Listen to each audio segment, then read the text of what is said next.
Auzubillahiminash-shaytanir-rajeem. Bismillahir-rahmanir-rahim. Assalamu alaikum, my dear students. Today we will conclude our topic of Bohr's model of an atom. तो आज हम बात करते हैं usefulness of Bohr's model of atom, यानी how Bohr's model of atom could explain the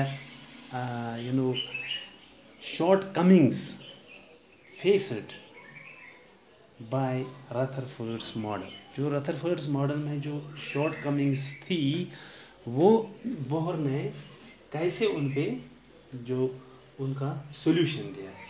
तो number first was it explained the stability of the atom. It explains the stability of an atom.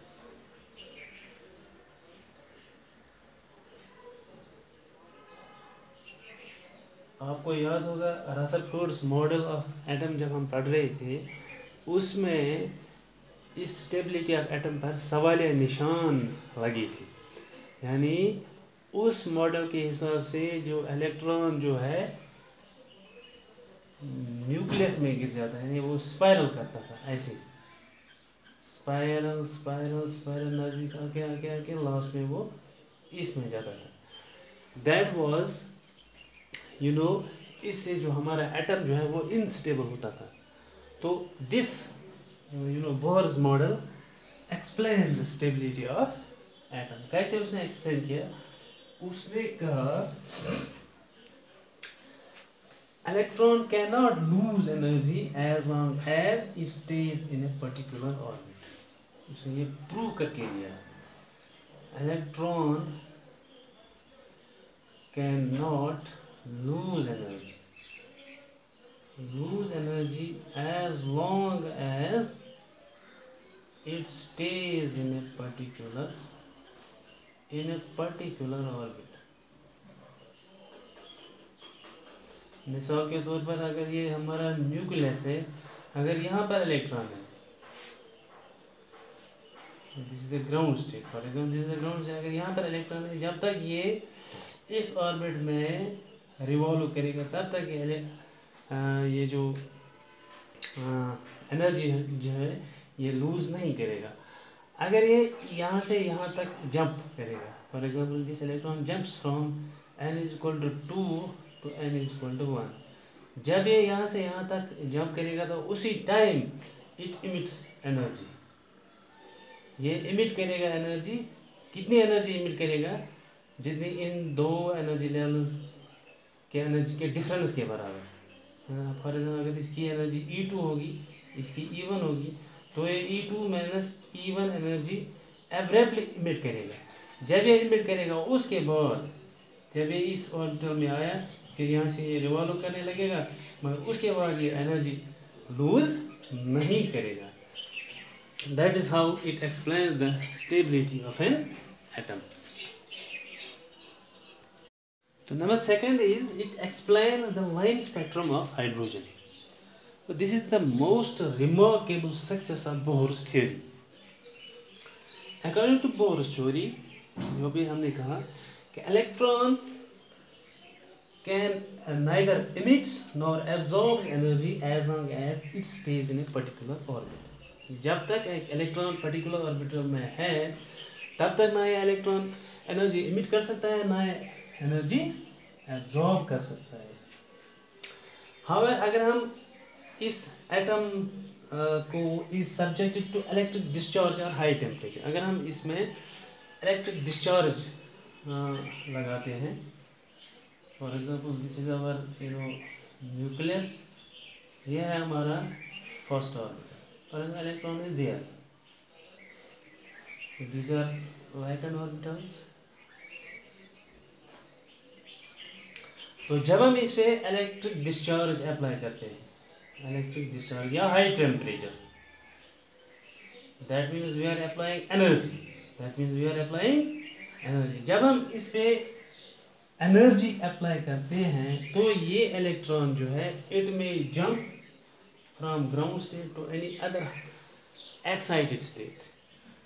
ये यहाँ से jump कर सकता है क्योंकि इस पर अब एनर्जी आई है जो हमने इलेक्ट्रिक डिस्चार्ज के थ्रू इस पर इसको दी है, यहाँ हाई टेम्परेचर दिया है। तो this electron jumps to any excited state, any of the excited. For example ये यहाँ आ गया, this electron jumps from there to this. तो जब ये यहाँ आ गया तो उसके बाद इस एक्साइटेड स्टेट में इस इलेक्ट्रॉन का लाइफ टाइम बहुत कम होता है। इस इलेक्ट्रॉन का लाइफ टाइम यहाँ बहुत कम होता है। That is it tends to come back to any other lower energy state, यानी ये यहाँ से प्रेफर करता है वापस आने को, चाहे इस ऑर्बिटल में या इस ऑर्बिटल में।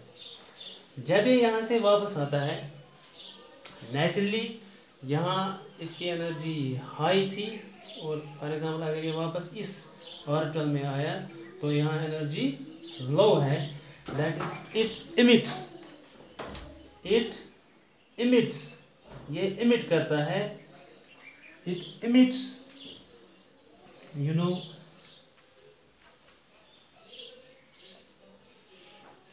it emits photon or energy, it emits energy in the form of photon.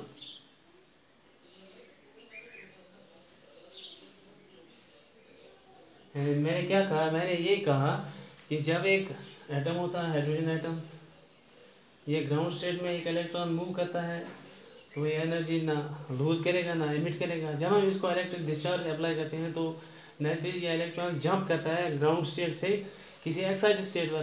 तो एक्साइटेड स्टेट में उसका लाइफ टाइम बहुत कम होता है, तो ये प्रेफर करता है वापस आने। जब ये वापस आता है किसी ग्राउंड स्टेट में तो वहाँ से ये एक एनर्जी जो है इमिट करता है in the form of photon. तो उसकी जो फ्रीक्वेंसी है, the frequency v of the photon, the frequency जो ये लाइट इमिट करेगा, जो ये लाइट इमिट करेगा इन द फॉर्म ऑफ फोटॉन, तो इसकी फ्रीक्वेंसी हम निकाल सकते हैं, इसकी फ्रीक्वेंसी हम निकाल सकते हैं। The frequency nu of the photon of light emitted,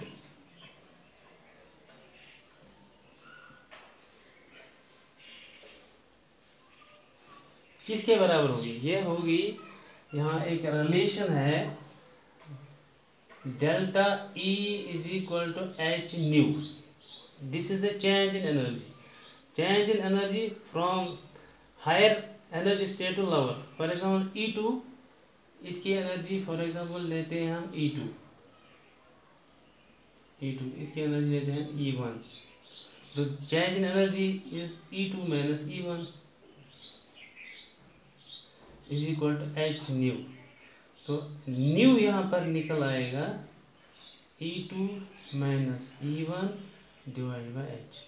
तो हम यहाँ फ्रीक्वेंसी निकाल सकते हैं। तो फ्रीक्वेंसी जब हमने यहाँ से निकाली, फ्रीक्वेंसी जब हमको पता चली, फ्रीक्वेंसी से हम वेव लेंथ भी निकाल सकते हैं। कैसे? वी नो द रिलेशन, क्या हमें पता है? Frequency is equal to c by lambda.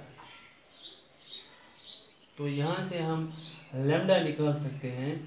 Lambda will be equal to h c divided by E2 minus E1। कहने का मतलब ये है कि जो ये इलेक्ट्रॉन जब यहाँ से यहाँ वापस आता है, जो उसने फोटॉन ऑफ लाइट इमिट किया, उस फोटॉन ऑफ लाइट का हम फ्रीक्वेंसी भी निकाल सकते हैं, उसका हम वेवलेंथ भी निकाल सकते हैं।